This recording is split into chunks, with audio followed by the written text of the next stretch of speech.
How can we dispel myths about rape to improve conviction rates? My name is Ben Hine, and I'm Professor of Applied Psychology at the University of West London. When we talk about rape myths, what we mean are stereotypical and widely held beliefs around sexual violence and those involved. It's really important to examine how these beliefs manifest within police officers, because they are essentially the gatekeepers to the criminal justice system.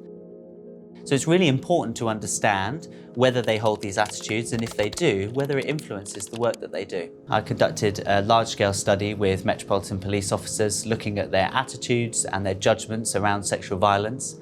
One of the key findings from this study is that officers did vary their judgments based on the information that we gave them relating to different rape myths. So for example, whether the victim and perpetrator knew each other or not. We also found that those judgments were underpinned by broader attitudes. And this is really important because we need to understand how rape myths are situated within a broader system of beliefs and look at the whole picture. Those interactions and potentially the judgments that officers give do have a really important role to play in how the victim feels about the investigation, feels about the validity of their claim, and fundamentally whether they will stay in the justice process.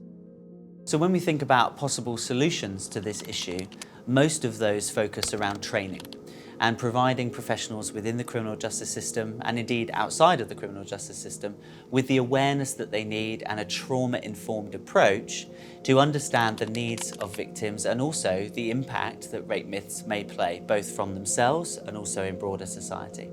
A lot of the training that exists at the moment is kind of traditional methods, giving them talks by PowerPoint. What we want to do at the University of West London is use virtual reality technology to immerse police officers in those interactions, to give them an example of what they might be facing when they take on these specialist roles around sexual violence, and to foster greater empathy. So beyond specific training for specific groups, we all have a role within society to tackle rape myths. One of the ways we can do this is by challenging them whenever we hear them, or by being supportive and providing belief if people ever come to us to report.